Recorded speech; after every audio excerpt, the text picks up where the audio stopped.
Before store, there's really three options of ways that customers could have built kits prior to having store build the kit. One is upstream. So think about your manufacturers or co-mans that are creating your product. Sometimes if they are creating all of those products or they have lots of those subcomponents together, they could potentially put those kits together for you. The downside of that is typically your shipping is going to be more expensive getting it to your 3PL partner or your distribution partner because kits typically involve more packaging, things are a little bit more fragile or breakable. So there's a little bit more risk of the transit aspect to it. And then there's the inbounding cost of inbounding a more expensive item that needs to be checked in and the inventory needs to be correctly counted. So that's one way that it was done. Another way is completely downstream. So let's say that some of these kits that you want to be creating are going to Amazon or some type of marketplace.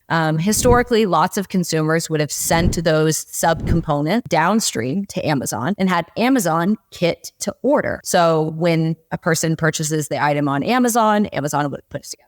The new reality of that marketplace is that Amazon's pricing for that is incredibly expensive and a lot of times is cost prohibitive. So then there's kind of that Goldilocks middle range of you don't want to do it upstream, don't want to do it downstream.